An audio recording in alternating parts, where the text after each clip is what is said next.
ఇండియాలో ఉన్న zoo parks అన్నిటిలో Hyderabad Nehru zoological park one of the best zoo park అండి. ఫ్యామిలీతో కానీ, సమ్మర్ హాలిడేస్‌లో పిల్లలతో కానీ వెళ్ళడానికి చాలా అంటే చాలా బావుంటుంది. అండ్ ఇంకా ఏంటంటే ఇక్కడ బయట ఫుడ్ కూడా ఎలో చేస్తారు. నేనైతే పిల్లల్ని తీసుకొని సమ్మర్‌కి వెళ్ళొచ్చామనమాట. ఇంకా మీరందరూ పిక్నిక్ స్పాట్‌గా కూడా ఫ్యామిలీతో కలిసి చాలా బాగా ఎంజాయ్ చేయొచ్చు. ఎంట్రన్స్ టికెట్ అయితే పెద్దవారికి రూ. 100, ఇంకా 10 ఇయర్స్ లోపు పిల్లలకైతే 50 రూపీస్ అండి. చాలా రకాలైన reptiles, elephants, Indian rhino, hippopotamus, white Bengal tiger, చాలా రకాలైన బేర్స్, పక్షులు, ఇంకా చాలా యానిమల్స్ అయితే ఉన్నాయి. పిల్లలైతే చాలా బాగా ఎంజాయ్ చేస్తారు. లైఫ్‌లో ఒకసారైనా చూడాల్సిన ప్లేసుల్లో ఇదొక ప్లేస్ అన్నమాట.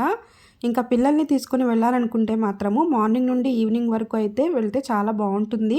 ఎందుకంటే జూ మొత్తం చూడ్డానికి 1 డే అయితే పడుతుంది. ఈ జూ పార్క్ గురించి ఇంకా డీటెయిల్స్‌గా తెలియాలంటే టైటిల్ కింద నేను లింక్ పెట్టాను. లాంగ్ వీడియోలో చూడండి. వీడియో నచ్చితే నా యూట్యూబ్ ఛానల్‌ని సబ్స్క్రైబ్ చేసుకోండి. వీడియో ఎలా ఉందో కామెంట్ బాక్స్‌లో తప్పకుండా కామెంట్ చేయండి. Thank you.